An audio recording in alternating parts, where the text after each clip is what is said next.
All right. Thanks for tuning in to Brunch with Besties podcast, episode 24. Hey. Of course, you have Sherry Renee and... I'm Chanel. So episode 24 is called Inconvenient Love. All right now. We got a lot on the menu today. We do. A lot. Yes.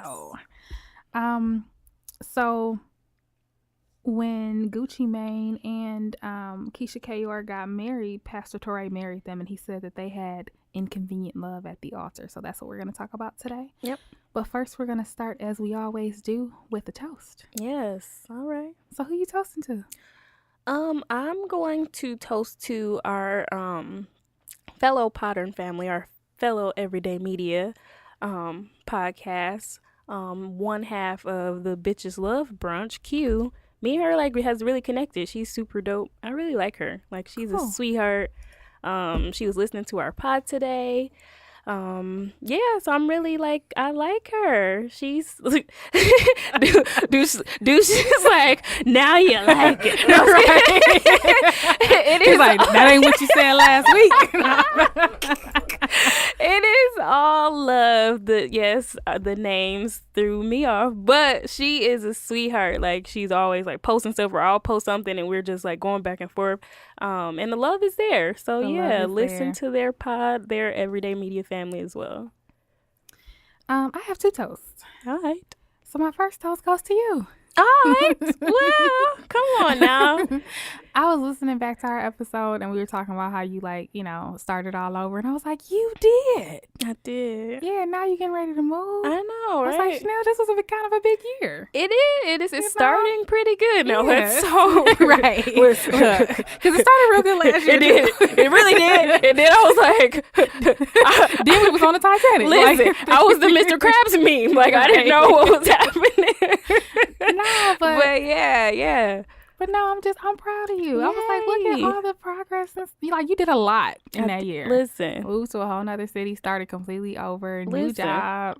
Everything. New boo, broke up, but whatever. And then moved back. Came back, had to reinvent myself again. Yeah. And didn't miss a beat because we was active in a mug. We was. How? Sway. I don't know. It's what I never understand. But when I was listening to the episode, because I think sometimes when you're going along with it, you don't necessarily see it. Right. So I was like, you know what? A toast to my boo today, because she got her entire life in the last 365 days. Listen, all because of my crew. Listen, it's all about the people who you surround yourself with. Listen, if they doing big things, I got to get myself together, because can't be, the weakest link. So yeah.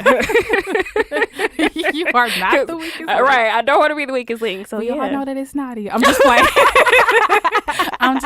Shout out to Nadia. Shout out to our baby mama. No, it's not you, baby.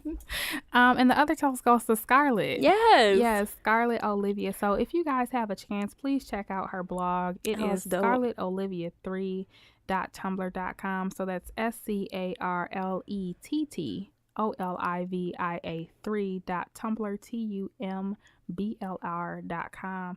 Her last post was called "Are You Using Your Gifts?" And it made me think, because I was like, dude, we set up all these goals, to get all these things done, but why? Right. How are you going after them? Exactly. Are your gifts attached to that? Is it your purpose? Why are you having these goals? So maybe just take some time to reflect on that. Check out her blog. It's pretty dope. Yeah, and I don't know if anybody else has noticed, but we love her. But she is absolutely living her best life. She is. Every time I see her on Instagram or we talking to her, it's just you just out here living your absolute best, going to concerts and traveling, and she's just all over the place, and I love it. I'm glad for that. Definitely. So yeah. Shout out to you. Yes, Scarlett Olivia. Yep. So let's break bread. What's going on, girl?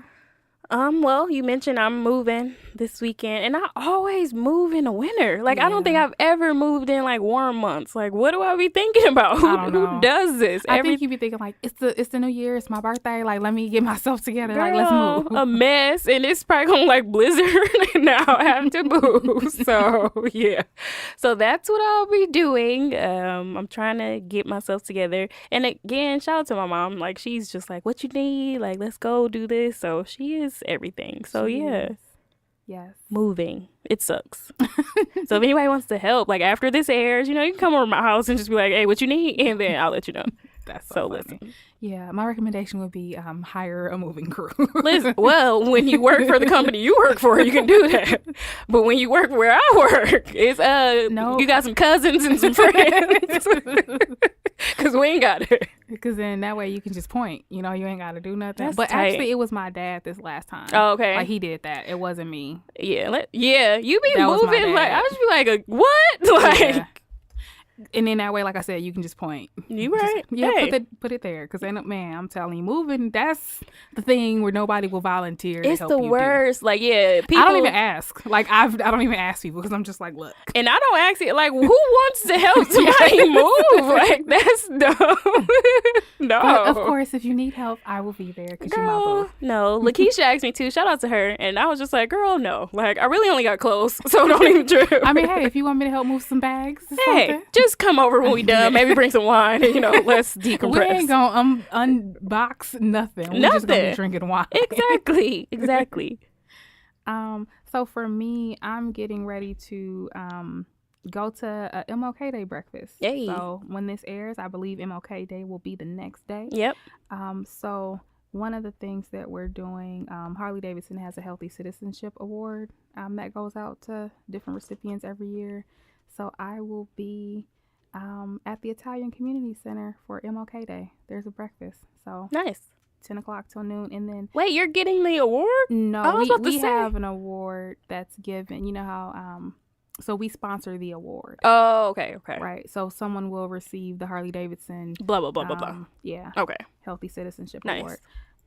After that, City Year is doing I guess like a beautification type project again, as they did last year from 10 to noon at South Division. Okay. And I did that last year. I believe it was at Rufus King Middle School, and it's amazing. I might, you know, if I can find the pictures, I'll post from last year so you guys Please can do. see what we did. But so if you're free, come out, do that.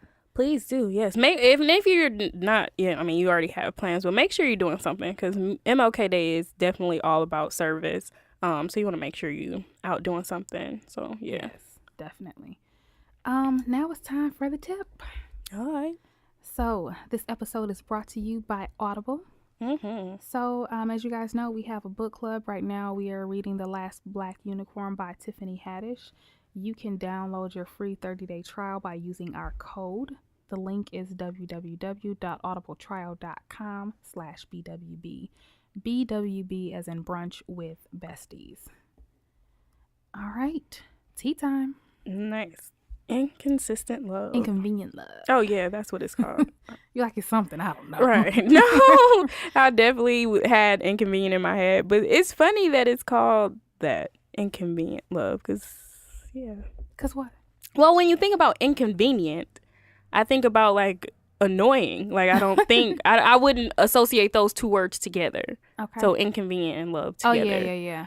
Definitely. So when I heard the title, I was like, what? Like, what is this about? When Pastor Toure said this at the altar to Keysha Kayor and Gucci Mane, I was like, where's he going with this? Yeah, it was like, I'm scared. Yeah, and I was thinking that too. Like, it was gonna be like a speak now or forever hold your peace type thing. Because I'm like, but yeah, I think at face value, when you look at it, it looks like it doesn't make sense. But I think it's because we have a false reality of what love is. You know, like we think love is just sunshine, lollipops, and roses. Right. It's red hearts. Right. Or blue hearts, you know, whatever. I mean, for the one time. Listen. But it's really more than that. Yeah. So. Yeah, and I want to say while we're on here and we're talking about Inconvenient Love with Pastor Toure, I've definitely been on a kick with him. Like, he's definitely been preaching to my soul. He started the year off, and I was just like, yes. Yeah, I saw when you posted. So one of our next episodes, not the next one, but maybe the one following that.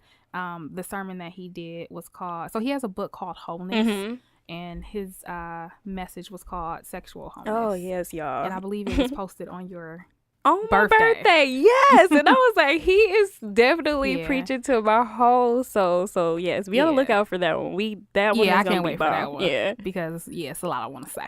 Listen, y'all really finna get to know Chanel. I'm gonna just pour my whole heart out on this episode. Like, oh my goodness. But I've been on a kick. Like, I didn't know He has a podcast. I think I sent you. Yeah, you sent it to me, and I've been listening to it. Yeah, so I'm just yeah. like, oh, he is amazing. Like, there are tons of pastors and preachers where, you know, they speak good words and they're trustworthy, and I feel like I buy into what they say but for him specifically, like, I like his realness about it. Like, he doesn't sugarcoat anything, and he's just real, like, real laid back and how he delivers his message. And I love the examples from his own life. Like, he's not like, well, I know somebody who did this. He's like, well, this is what I did. Right, exactly. And it's just really dope. So y'all listen to it. And I think that a lot of problems, the problem sometimes with the church could be that we say, don't do this and do that, but we don't discuss the actual real life issue or how things show up in real life form, and he does that. Absolutely. And that's why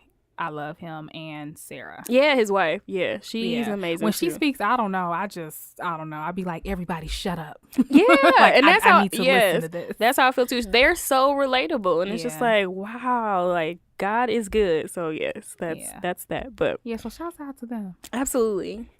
No, we don't keep our fingers crossed that, and you know, thing they with come on the show. Jakes. And because remember, even John Ray, we were at her shop and she was like, y'all, if something ever happened to him, y'all gonna have to come check on me. Listen, I will not be okay. Right. This is a whole family. Like, goodness, we just need to keep them covered in prayer. Like, just the whole Jake's family. Everybody. They are amazing. Cora. Everybody. Just everybody. But in any case, so you started off with Matthew 22, right? Love the Lord with all your heart, all your mind, all your soul.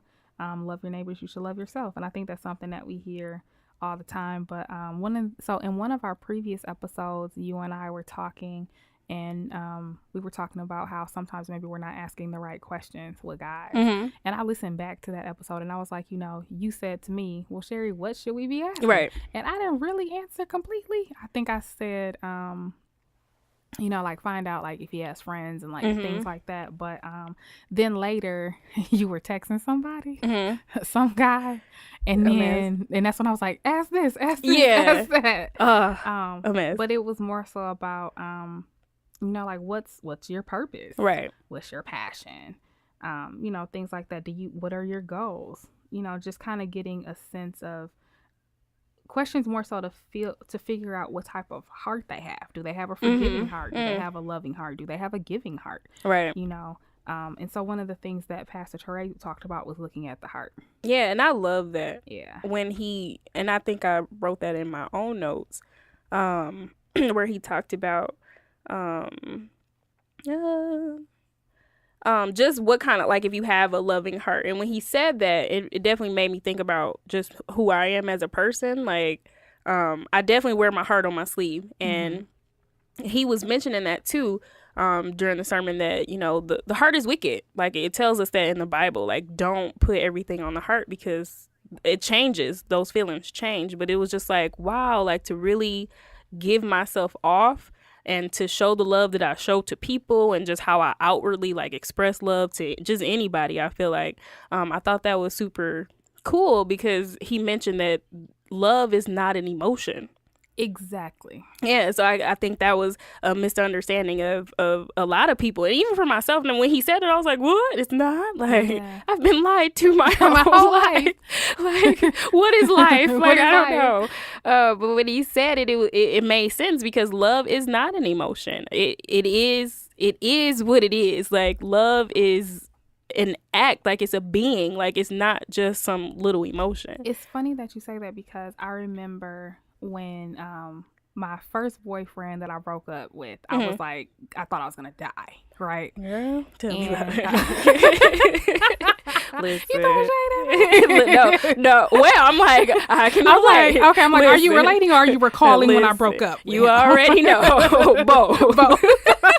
You already know. That was a hard time in my life, y'all, but that was a long time ago. But yeah, we were in college, we were roommates, and then we were neighbors. So, yes, yeah, all of that. But I remember I broke up with him, and I remember I didn't know. So how old was I? 19, something like that. And I literally thought like, I'm going to die. Like, I'm not going to make it. Yeah. And so I remember one of the things that I was trying to do was, kind of figure it out. So I started really studying love then. And I didn't realize at the time that I was studying me, because Sherry means love. Right? Absolutely. And so back then, that's when I learned that love is a decision. And so it took me a very long time to figure that out. But once I figured that out, then I was like, oh, well, then I choose not to do this no more. That's it. Throwing in the towel. Like, oh, I can just decide. Right. It's a no. Because once I decide, then because based off of these actions, Yeah. it's a no for me. It's dog. Yeah. But I literally, before then, I was telling myself like, well, how am I going to get over him? Because you don't choose who you fall in love with. Like, it just happens. So how am I going to stop feeling how I feel? Right. Like, I don't want to do this anymore. But how do I was kind of making it so that I wasn't responsible for it. You know what I mean? Right. It's like, well, I can't help it. Yeah. Like, this is just what it is. But yeah, that's when I learned that it's a decision. But before we go there, one of the things that he talked about was how important love is. And he kind of referenced a scripture. It's 1 Corinthians 13:2. But I thought that Lauryn Hill said it really great in her song Tell Him. So I'm just gonna read a couple of the lyrics, because these are directly from the Bible, but she just did it in a amazing way, a soulful way. Yeah, she's great. So it says, now I may have faith to make mountains fall, but if I lack love, then I am nothing at all. I can give away everything I possess, but without love, then I have no happiness. I know I'm imperfect. I know I'm not without sin, but now that I'm older, all childish things in. And that's what he was saying is, in the Bible it says above all else, right? Love. So he talks about faith, he talks about hope, he talks about all of that, but above all of that is I had that on love. shower curtains this one time. Yeah, my mom bought it for me. It's great. And so but going back to what you said about, so obviously love is really important, right? So he talks about how if you lack that, then you have nothing.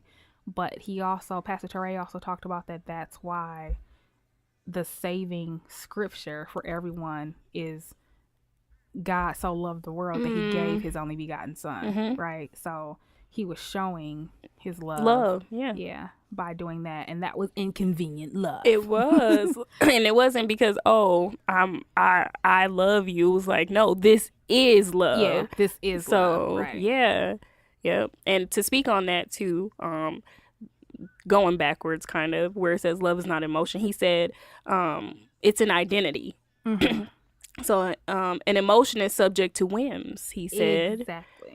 Jesus is love. When love's an emotion, it comes and it goes. Yes. So we cannot equate the act, the being, the identity of love as just a whim, because it's not.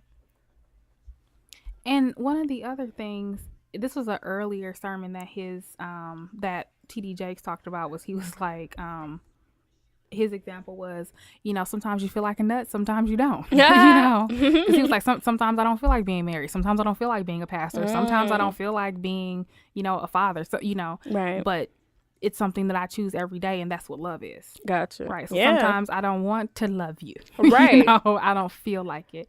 But it's a choice. It's a decision. Like you said, sometimes the heart can be deceitful because things do shift. Things do change. Yeah. And he also said that's why forgiveness is not optional. I love that. Yeah. Yeah. I love that. And it couldn't be. Like, you have to, and forgiveness is another thing. So probably another good topic too, but forgiveness. Because I feel like when you don't, it just festers inside of you. Like, you have to get that off your heart and off your mind. Because if you don't, it's just going to grow and boil over into something else. Like, it's never going to be resolved if you don't, fix that. Yeah. And that's definitely, again, kind of why the story is him giving his son for our sins, because he paid the price for something unforgivable, right? Because sins are supposed to be unforgivable, right? So that's why that story, that love story, is the one that draws people in. Yeah. But forgiveness is hard. It really is, because and it's so many factors into it. You have your pride, you have all these different factors into it, and just the hurt and the guilt or whatever else. Because thinking back on it, like even the ability to forgive yourself for something is hard for people to do. And when I say people, I'm definitely speaking to myself. Just a lot of things that I've done in my past where it's just like I will wake up at like 4 a.m. and just think about stuff that I did like 10 years ago. Like really, like why am I still focused on this? Like forgive yourself and let it go. Because Jesus loves you regardless. So just get over it. So forgiveness it's a tricky one. Like if God loves you, then hey, that's it. So I remember with my first boyfriend, the one who I was having a hard time breaking up with or separating myself from.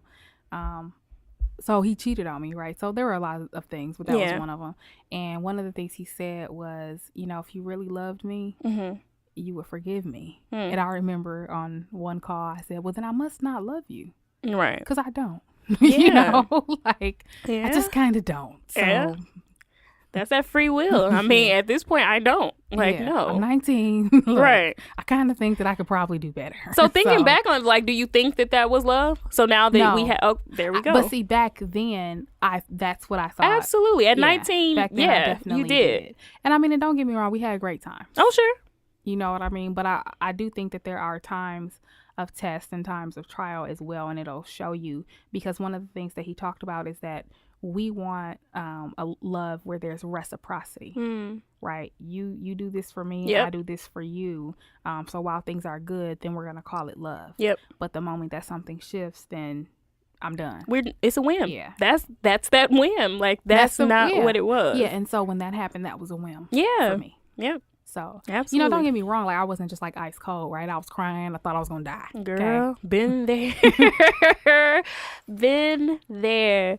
But that's definitely funny looking back on my own experiences with love. But it was just definitely like, I haven't experienced that inconvenient love where somebody like truly, cares about my well-being and just, not even the acts of love, but just the everything that comes with it. I have not experienced that. So looking back at my own love life, it's just like, I don't think I've ever experienced inconvenient love either. I mean, maybe from my family, well, my mom.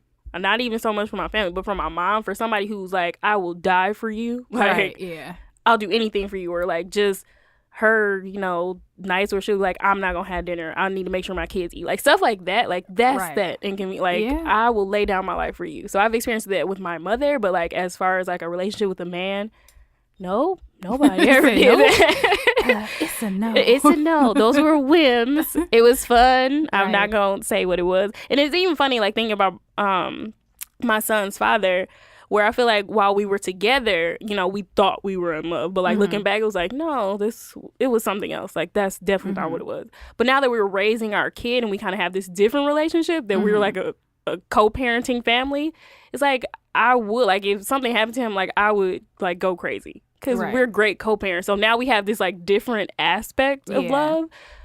So yeah, it's just like, I definitely understand. I'm understanding love a little bit more now, how it works and what it should look like. Yeah, and what it should look like. And I think that that's the thing. We saw a lot of fairy tales growing up, and we thought everything was sunshine, lollipops, and roses. All of them. But I also think that there's a fine line, right? Yeah. So we have to balance this whole inconvenient love, because obviously with the story with Gucci Mane and with Keysha Kayor, right? He was in jail, right? Yeah. And she was holding him down while he was in jail, and she started businesses and did things like that, and tripled the money that he gave her, or maybe it wasn't triple, but I'm just gonna say increased, because she increased, yeah, absolutely. But yeah, and they stayed connected. And I remember after that, so after Pastor Toure married them and called it Inconvenient Love, I saw a lot of memes where people was like, he's gonna have people thinking that they just supposed to put up with anything that people dish out to them. Right.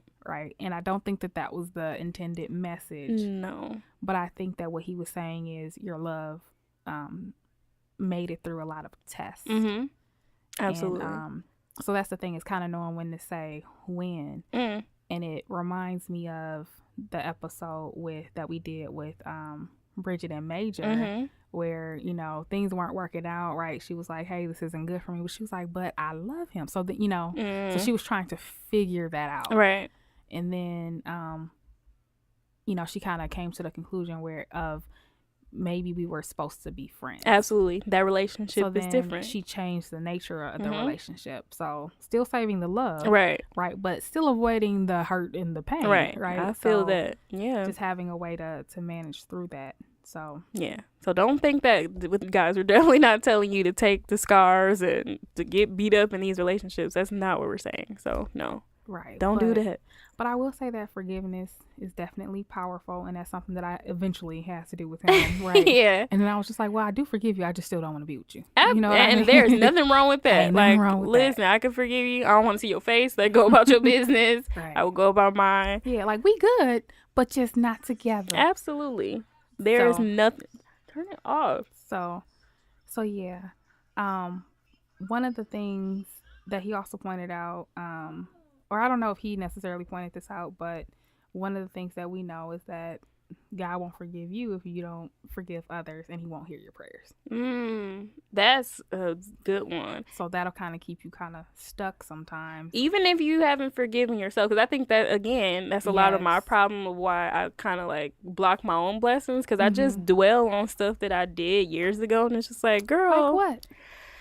Just being promiscuous and just not just doing stuff that I should have been doing, or even, and I think I want to save a little bit of this for when we do the sexual wholeness, but just making promises to God and then just continuing to do what I wanted to do. And it's just like, but you can't do that. Like, if you said that you were going to do this, like, you need to have that faith and trust that God will do whatever he promised for you. But you got to give something too. Like, I just can't wait for God. Like, I got to meet him halfway or it's not going to happen. So I just beat myself up on a lot of stuff, or just financial stuff. Like, why did I buy this? Or like, why did I do this? Or why did I move to North Carolina? It's just a lot of stuff where I just really beat myself up about it. Like, I should have just stayed where I was at. Like, life was straight. But hey. So I don't remember if he talked about it in this one, because I've been listening to a lot of things that Pastor Toure has talked about recently, but he talked about regret and remorse. And Scarlett, I think, included this in one of her blogs as well. And I believe he said that regret kind of keeps you in bondage because you're blaming the you today for the you yesterday. So the you yesterday was promiscuous or went, moved to North Carolina or bought the whatever, right? But you're kind of beating yourself up or punishing yourself today for the you that was yesterday. Exactly. We're allowed to grow, make mistakes, change every day, and do that. And like you said, start over every day. Every day. Listen, I'm a big believer in that. Like, I can reinvent myself whenever I want. Maybe in the next few hours I will too. Who knows? But anytime. But then remorse, and this is the one that I'm not remembering entirely, but I think that he said that like remorse is more so like, if I knew then what I know now. Yeah, I do a lot of that too. Yep. Yeah. And so so maybe the latter is a little bit more productive, right? Because you're not beating yourself up, but you're saying the next time I encounter that situation, I know how to behave or what not to do. Yes. Or it could also just be in the sense of I know what to share to other people, you know, so that they don't have to do this. Exactly. Hence the pod. Listen, we've done it all. We've seen a lot. So listen, we're trying to tell somebody. Tell somebody. Listen, reach out and touch somebody. But yeah, so why is it so hard to love people inconveniently? You know what I mean? Like, he talked about how it's easy to love people who reciprocate. I think it's people. It's us. There's so much going on, especially in the world today. And that free will, like, we have so many choices that we can make where it's just like, well, I don't have to. And that's kind of the mindset that many of us have, especially Americans, man. We don't care. We can do what we want to do. Like, I don't have to do this.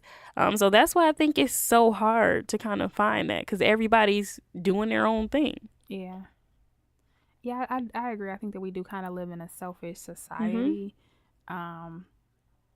But I also think that, so one of the things that Tanya talked about on our last episode, Love Jones, which I guess was episode 23, where she was saying how before when she would look for a mate, she was looking from a place of where she was lacking. You know what I mean? So she was like, it's kind of like you trying to fill that void. Yeah. One of the things that Pastor Toure talked about was, so we're created to be loved, right? So when you're not aware of God's love for you, then you become desperate and you become desperate in your love seeking. And so he talked about, like, I bet if I looked at the last 5 things that you bought, if you were that person, right, who's desperate for love, those things would represent your place of lack. Right, that you're trying to fill a void to make you feel loved. And he even talked about how when people post on social media, right, they post for the likes sometimes.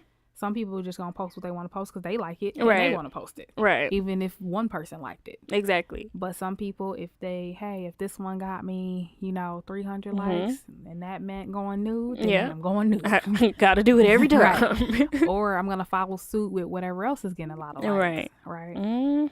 That's the world we live in. But I do think that when you're looking for a mate, a lot of times you are looking for you. So if you don't know who you are, then you're more apt to kind of look for things, or I guess I should say, inadvertently attract the wrong things. Right. Yeah. So. Yeah, that's a good one. I like that. Yeah, because you're picking from a place of hurt and lack, and that's why I guess for me, like, I'm not like looking. Right. And one of the things that my cousin Corey said on the last pod was he was talking about how his sister posted something on Facebook like, this is the year I'm gonna find me a boo or something like that, and he was like, don't forget that love finds you. Yeah, when he said that, I was like, so true. Yeah, because he said that he wasn't looking. Right. You know what I mean? And that's what I feel like a lot of people have said, that like that's the thing. I remember I was working at a different school and I was talking to my EA, and she's an older lady and she was married, but she was like, yeah, like don't rush it. She was like, when you stop and you're enjoying your life and you doing you and whatever you got going on, she was like, that's when it happens, like when you are completely like oblivious to it, and that takes some time and growth, and that's why I'm like, okay, I really want to be single. And I was telling Scarlett, me and her was talking way too late last night, but I was just like, yeah, like in all honesty, like relationships right now scare me. Like when dudes are like, yeah, like let's go out, or I'll just be like, no, I don't want to. Like in my mind, like people think like you want to be together or you want this relationship, but you really don't. At least in my case, like I really don't. Like I know I would not be a good girlfriend right now because I'm just so like freaked out by the whole thing. Like I just need, and I was telling somebody else, like just be patient with me because I can't, like I can't jump into anything with anybody because it's just like, no, I really get freaked out now. Yeah. Like, no.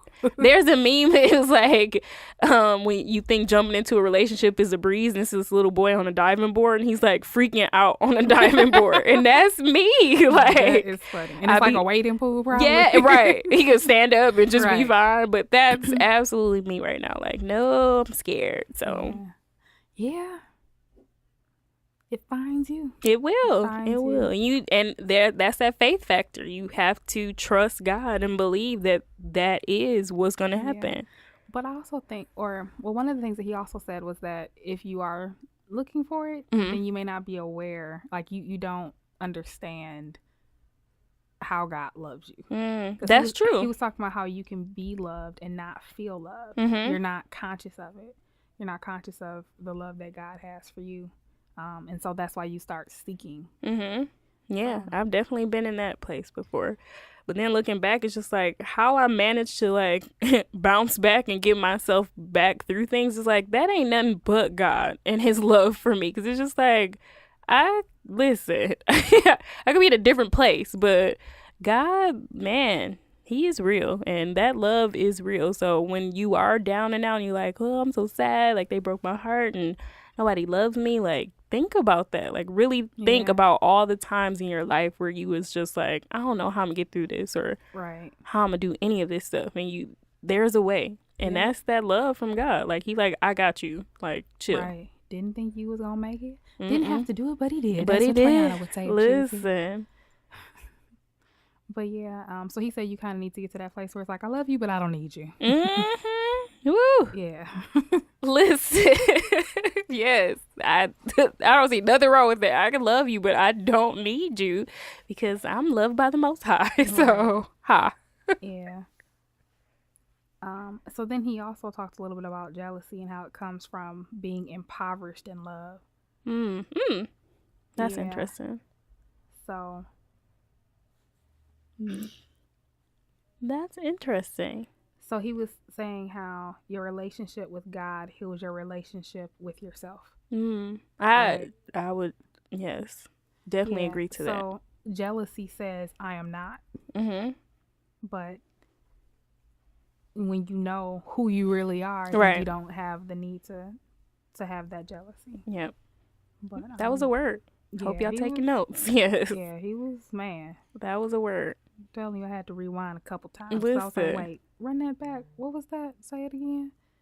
But yeah, so do you think you could have inconvenient love for someone? I think I can. Just because the way my heart works, like I'm pretty sure I can do that.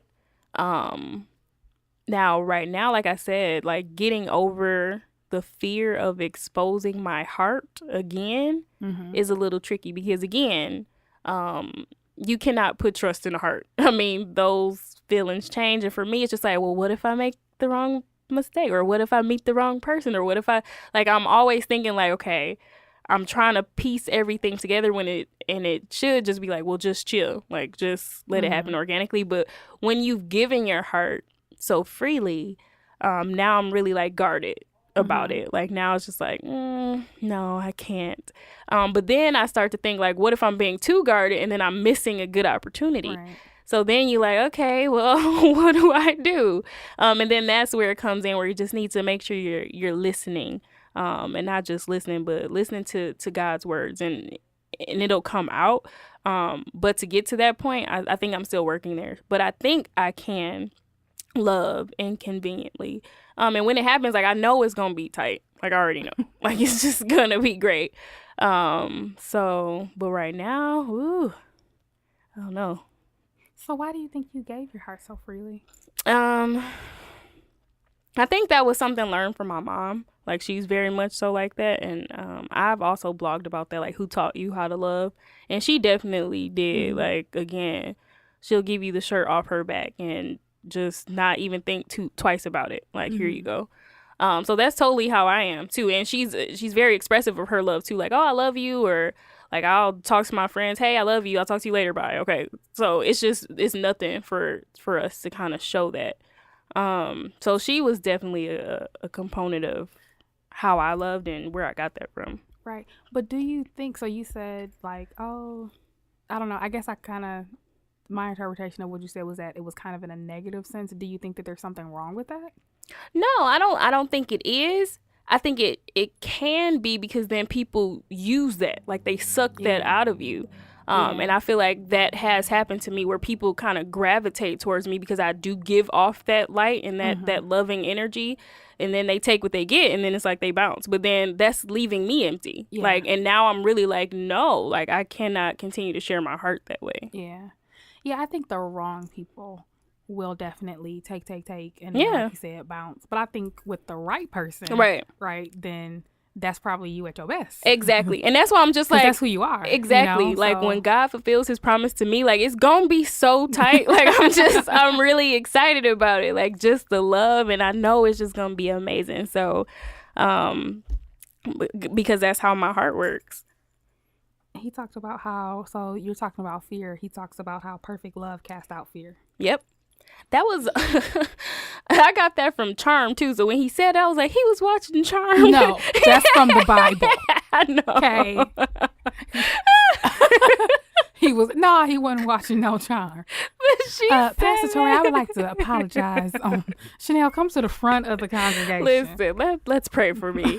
But no, they said that on Charm too. It was like, love and fear cannot live in the same house. But it's true. Yeah.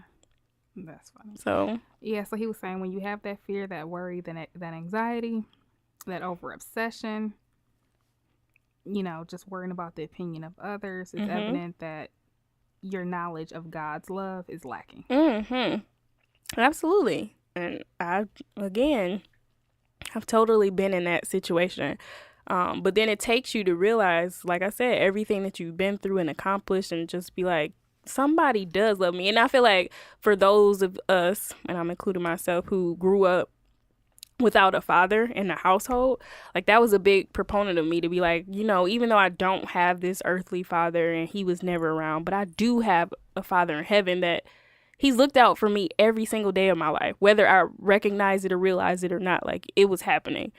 So once you come to that, and it didn't happen until like a couple years ago, where I realized that, like, even though I had these relationships that probably failed, my dad wasn't around, but God loves me, and it's been shown through and through. Like, I cannot deny it. Anytime I've been hit with an obstacle, like, he's there. So it's just like, yeah, that, and to me, that's it. Like, okay, you don't want to be in this relationship, you don't love me, okay. Right, exactly. I don't care. Because, listen, peace. Right. Like, peace be with you, brother, because I don't even care. Listen. So yeah, once you recognize that, like, I just feel like I'm in a good place. Like, okay. Right. Yeah. True indeed. Yeah. Yeah. And so for me, same thing, right? So I didn't grow up with my dad, right? I grew up with stepdad. Shouts out to stepdad. Hey. But nonetheless, that still doesn't mean that I still didn't have any of the effects from not having my real dad, right? So kind of same thing. So I think for me, a lot of times I second guess guys. Like, I'll be like, what, like you said, who sent you? Yeah. Like, what do you want? Right. What's your motive? I need to know what your initiatives are. Like, what we trying to do? What is this? What's your plan? What are your goals? Like, what's going on? What's your strategy? Because I'm going to try to break it down. What is that movie called? I Know What You Did Last Summer? She's like, what are you waiting for? Yeah. So me and Chanel reenact that, like, probably all the time. At least once a month. Best. Yeah.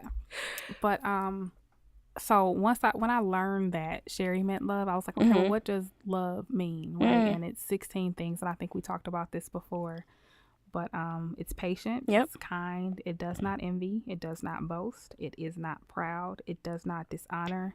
It's not self-seeking, not easily angered, keeps no record of wrongs, does not delight in evil, rejoices with truth, protects, it trusts, it always hopes, always perseveres, and it never fails. That's it. Those are the 16 things of love. So that's kind of what I'm working on. Just trying to. Sherry, is that you? Yeah. Are you? Yep. Hey. Like, maybe number 1 through 5, but I don't know about number 6. Right. I don't know. We got to work on that one. But hey, I'm a work in progress. Exactly. She ain't perfect. Listen. So yeah. So but again, like I said, I think it's important to kind of walk a fine line, because some people we can love inconveniently, but it doesn't necessarily mean that we need to be with them. Absolutely. And again, this all takes growth. Like, if you're somebody who is like me, like, it's gonna take time for you to recognize that, because again, I was the type that I always had a boyfriend. I feel like I've never, since like 5th grade, like, I always had a boyfriend. That was it for me. Like, I had one, but then to be in that single season now, because I feel like this one is better than the one before, because now I'm like really listening. Season 2. Yeah. Season 1 wasn't that good, but then it picked up around season 2. The sequel. It picked up. It did. The writing got better. It did. Like, now I'm really like, okay, like, trust and believe that, the things that you pray for will happen, but you got to meet God halfway. Yeah. Okay. Anything else on Inconvenient Love? It was good. Like, this little series we got going on with Pastor Toure, I'm really excited, and he definitely speaks a great word to young adults. Well, not just young adults, but to everybody. But I really feel like he's resonating with a lot of what our platform stands for, and it's been really, really amazing to listen to him. Yeah, because I guess healing and helping others while we heal and help ourselves is really wholeness, huh? Absolutely. Yeah. So maybe we need to add that to the book club list, or we just need to get it anyway. But yeah, I'm excited. I'm excited for what's to come. And that was truly amazing, his sermon on Inconvenient Love. Because like I said, those 2 words are like Yeah, they don't really belong. oxymorons. They Yeah. don't. But it makes sense. Yeah, definitely. Ask a bestie. All right. So 2 questions. So Oh, we got 2? yep. So Nice. well, they were, Oh, together. together, Got you. but one says, how long must a man pay for his wrongs? That's a great question. And I don't think that well, this is just from Chanel's point of view, but I would say that I don't think there's an actual like date, like, oh, you did me wrong, so on January 3rd, Effective? right, 2020 or whatever, like, I don't think it just goes away. I do think that it goes away once like we just discussed, he's forgiven himself for whatever, wrongs that he did. And then 2, that his actions start to match up with his words and what he's saying. So that's just what I would think. And I agree. I think that it's once he learned the lesson intended, right? Yeah. Like you said, once he forgives himself. But I think the real question that's being asked is, how long am I going to have to pay for? Right? So, like, how long are people going to still remember or hold me accountable for what I did wrong? Right. And I think that the fair answer to that is it's probably proportional to the amount of time that you did it. That's true. So that's true. So yeah, so I think that how long do you have to pay for it? In one sense, it's once you decide that I'm gonna be different, I'm gonna be consistent, I'm gonna follow through with what I say, and I've learned and I've changed, and I'm allowed to do that, right? I'm allowed to make mistakes. The thing about it is that a lot of people still remember the old you, right? And that's where we get in trouble. Sometimes people just want to keep bringing up the old you, and you haven't been that you in years, for a long time. Right. So we do need a certain level of grace and, just understanding. Yeah, I agree. But how long are people going to bring it up? I don't know. Hey, it could be proportional to however long you did it. So. Or for forever. But as long as you keep walking in a different light, I mean, people's minds will eventually change over. Right. And then the second question is, what is the level of friendship before you can date an ex's friend? Like, does the 4-generation remove count? Oh, wow. That's an interesting question. For me, I'm going to say it's a never. Like, we ain't never doing that. It's a never. No, I'm not going to date any of my friends' exes. It's just weird. Like, and Pastor Toure, once we talk about the sexual wholeness, he talked about soul ties, and it's a lot. It's a lot. Yeah. It is. So I'm gonna say no. It's a no. It's a no. Like, never. You shouldn't probably do that. Right. So, my question would be, is it worth it? You know what I mean? Like, are you really done with the first day? Right.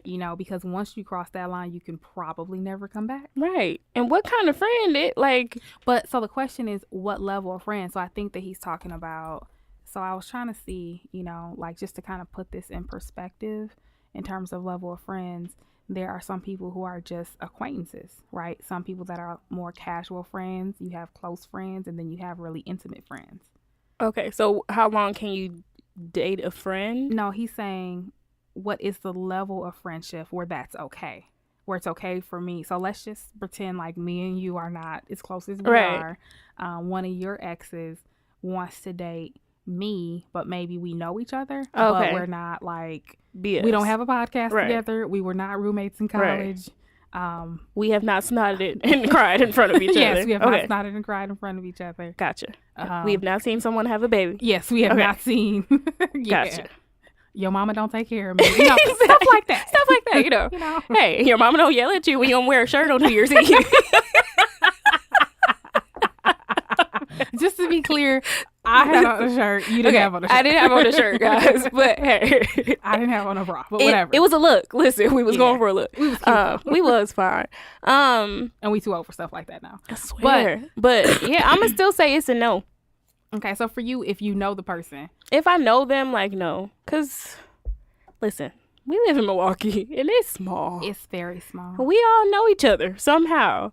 So his sister, cousin, baby, mama, uncle, we know each other. And then people gonna be mad. Like, so I'm just gonna say no. Now, have I dated guys who I'm sure, like, once it comes out that, oh, who do you know? Like, how do you, like, that? Then it's just like, okay, well, I mean, you're not stuck in it, but you found that out, like, after. But if I know going into it that you know this person, then that's different. Yeah. I don't know. I would say, is it worth it? Like I said, is that door with the original bae closed, like, forever? Because once you cross a line, probably ain't no coming back. There probably needs to be a discussion had with the original bae. Right. Because for some people, it's like, hey, once mine, always mine. Yeah. And women, we kind of weird about stuff like that. That's true. We're kind of weird about stuff like that. And also, I would say, if it's like, hey, they went to school together, right, but they're not like real friends, then fine. Like, they know of them. That's true. And I feel like guys are like that. Like, guys will have like a lot of people they know, but like they'll be like, I know him, but that's not the homie. Right, yeah. Exactly. So. Right. But if they know them for real, yeah, then it's a no. Don't do that. Yeah. No. Yeah, inner circle, outer circle. Yeah. Yeah, if y'all listen, the dudes who try to talk to me, like, listen, I know your friend. Like, no. Like, if they're in the same, okay, so obviously close friends, inner circle is a no. It's a no. What about if it's people that they see on occasion that they're familiar with, where it's like, hey, like, if I enter the room, I'm going to go speak to such and such. But you know what, too? I think that even people who may appear to be acquaintances, they may have a history. That's true. You know what I mean? Where it's, it's something. Where maybe they're more familiar than you think. Right. That's very true. And that's why I'm like, for guys, it's tricky. Because for guys, it's like, well, he ain't really the homie, but is he really? Like, I don't know. Yeah. I would also pay attention to how the original girlfriend refers to this other person. Mm-hmm. Because I would say if they refer to them at all, then it's probably a no. Because that means that it's too close. Exactly. So no. Yeah. Yeah, that's a good question, but that's our advice for you. Like, hey, be careful with that. Like, try to understand. So, yes. Yeah. Whew, you think you was in a doozy with the first question? Listen. No. Yeah. It's a no. Listen, don't do it, especially in Milwaukee, because we all know each other. We do. So, yeah. So your advice is to move. Listen, yes. Smooth. Okay. That's true. Unless you move into, like, Houston, then we all know each other. Because everybody in Milwaukee moved there. Yeah. So. Okay. Book club, The Last Black Unicorn. You know what? This book is really interesting for me. Like, not only because her story is so amazing, but I'm a little taken aback by her reading the story. I don't know if anybody else feels like this. I love that she's reading the story. I feel like it's one big joke. Like, I'll just be like, I don't know how to take it. So I'm just like. I think that she's delivering some heavy content, but it's funny. Yeah. You know what I mean? Because her voice is kind of condescending. So it is. Yeah. So, like, there's time, like, if I were reading it, I would probably be crying. And that was me. I'm listening to it. So I'm like, so wait, hold on. But your dad tried to kill your mama. Yeah. Okay. Like, every time I'm just like, I'm so conflicted with my emotions. Like, somehow I just laughed, but your mom was trying. Okay. I'm glad it wasn't only me, because I was really tripping. Like, this is not funny, but it's funny. Yeah. Like, what? But yeah, her story is crazy. Like, yeah. So chapter 5, she talked about the whole Freaknik, and she brings us through how she met her boo. I forgot what his name was. Okay. Girl. Worked at the airline. Yeah. And she was just like, all the red flags were there. She was like, he smoked weed. I didn't smoke weed. He lived with his mom. He was trying to be a pimp. Lord. He was cheating on her. And I could hear her voice, like, in my head.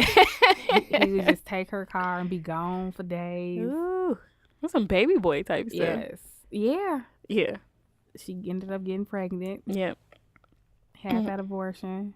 And she was, after the abortion, she was shouting, talking about some, I'm free. Listen. And I don't know. I don't really believe in abortions, but I also don't judge people who had them. That's true. Neither do I. Yeah, because I've never been pregnant, so I don't know. You know, I think a lot of people say, "Well, if I got pregnant, I would do this and I would do that." But I don't know. Yeah, I've you never can't been really pregnant. say. So no. Yeah, I don't. I don't think that I right. would like to think that I know what I would do, especially with her being 21, right? Right. So I would like to think that I would know what I would do, but I don't know. Yeah, because I was 21 when I was pregnant. So no, I was 20. She really felt trapped. Like, she was like, I'd rather die and go to hell for having this abortion than to have my baby suffering, living like this on earth. Like, this is going to be a horrible father. Yeah, it would have been a mess. So I'm glad she recognized that, because that's the case for a lot of people. So I would never like down talk somebody who had one, because you don't know their reasoning and their backgrounds. But I couldn't see myself doing that. Yeah. But again, I don't know what I would do in certain situations. So yeah. But I also think that it was kind of a reflection of what her mom taught her about love, right? So her mom was degrading and kind of, disrespectful to her, talking all bad about her. You stupid, you ugly, you this, you that. And she was like, but I loved her, you know? So. And I don't know if Tanya said that, or where did I hear this from, but it was like, you attract the love you think you deserve. So if she was getting that from her mom, and her mom was, man, she was terrible to her. So then that's absolutely what she attracted. Yeah, definitely. And then she also said that her stepdad would cheat on her mom, and I think he even got like one of her employees pregnant or something like that. But she stayed with him anyway, So I think that that's kind of probably why she stayed. Yeah. But Tiffany crazy, because she was there for the get back. Her petty level was on everything. Like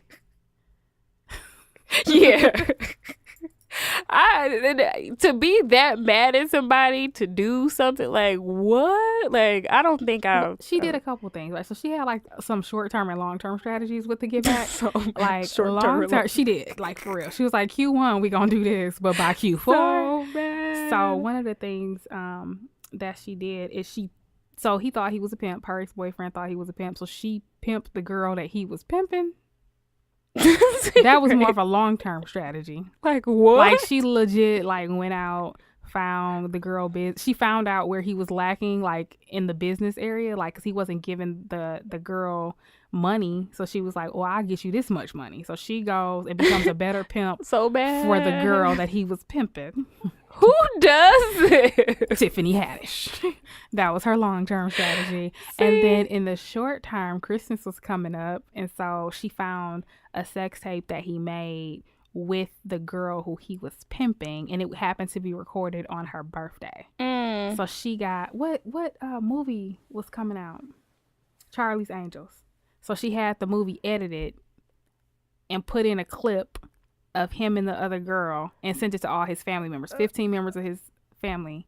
So they thinking that they watching Charlie's Angels, and then the scene cut. That is funny. To a scene of him having sex with the girl who he so-called was pimping. Ooh, ain't nothing like a black woman scorn.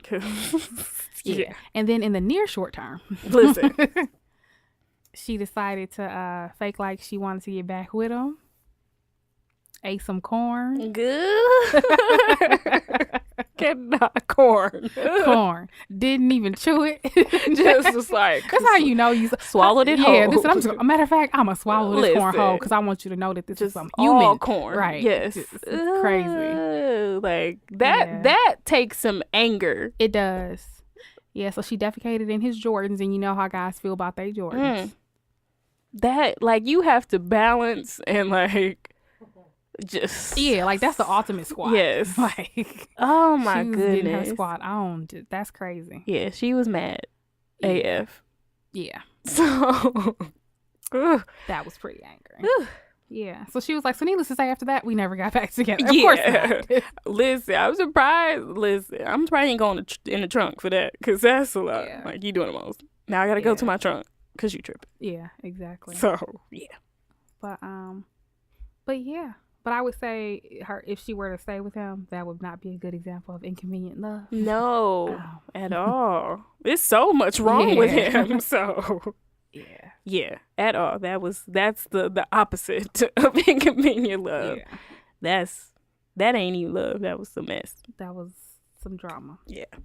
So yeah. But eventually, I guess we'll learn about her marriage. So Yeah, that's exciting. So I'm sure. Yeah, so join the Facebook book club, Brunch with Besties podcast book club on Facebook. Yes. Join in the discussion. Yeah. And if you have questions or comments, feel free them. to go on and post it. Pictures of you reading your books, listening to your books. Yes, and post as always, when you brunch, go Listen, ahead and take that selfie and post it. Absolutely. And tag us. Absolutely. Definitely. Alrighty. So I think that's all we have on the menu for this week. Yep, I think so. Yeah, my son's looking at me crazy, so he like, he's pissed. he really is mad right now. Like, yeah. Alrighty. Know. Well, so thanks for tuning in to Brunch with Besties. Yay. Until next time. Peace.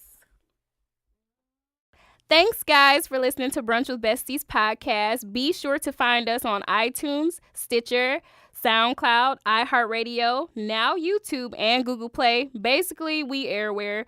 Don't forget to subscribe to us on iTunes. Leave us a review and rate us. We would so appreciate that. Also, if you have any questions or comments, feel free to find us on Twitter. Our handle is BrunchWBesties. On IG, you can find us at Brunch with Besties Podcast. And if you'd like, you can shoot us an email. Our Gmail is brunchwithbestiespodcast@gmail.com. Thanks for listening. Peace.